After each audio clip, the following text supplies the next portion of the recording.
सांगितलं माझ्याबद्दल? अरे एवढा चोपासून सुद्धा तुम्हाला लाज वाटायला पाहिजे.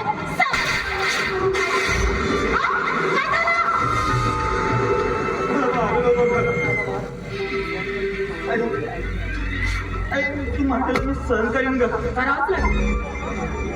पण मी भावाला काहीच नाही सांगितलं.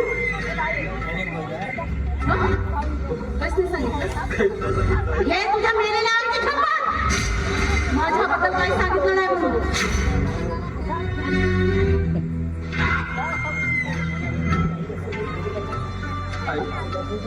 काशी बोलतात. अगं माझ्या आईची मला खूप आठवण आली होती. मी काय करू? हा? अरे तर सातवीची आठवण तुला झाली तर मी काय करू? तिला वरतून आणू? या घरात तुम्ही सुद्धा जाऊ तिला घ्यायला. या ताई, तुमचा बाळ तुमची वाट बघतोय म्हणून. हा? आई कोणती बोलतोय? घरात कामे पडली ते नाही दिसत तुला?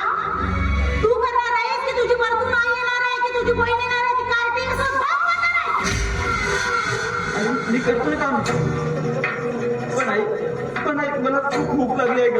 मला खायला दे ना. आणि डबा दिला तिथे?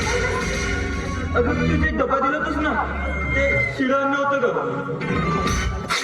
ते शिळं माझ्या ना खाणं नाही जमलं. बरोबर आहे ना? खाणं कसं जमणार आहे? आणि शेतात तू राबशीलच नाही, तुला भूकच लागणार नाही. कसं आहे ना आंब्या, सांगू का तुला?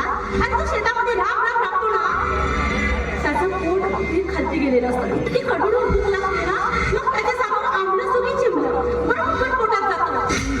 पण तू आहेस ना, कामच नाही करशील तुझ्या पोटाला, ताणच नाही पडत तर भूकच नाही लागेल तर मग आंबलं काय नाही चिमलं काय कसं जाणार आहे पोटात? काय वा, पंजाबमध्ये व्हिडिओ पाहिला. एवढे कष्ट करून सुद्धा मला माझी एवढी काळजी पण नाही वाटत तुम्हाला. अरे घेते काळजी तुझी. कमीत कमीत माझ्या पोटाला तरी मारू नकोस ग. लगे तू पाहिजे तेवढं काम करून घ्या. अरे करावंच लागेल. पण आई प्लीज मला माझ्या पोटाला तुला खूप मारू. चिडे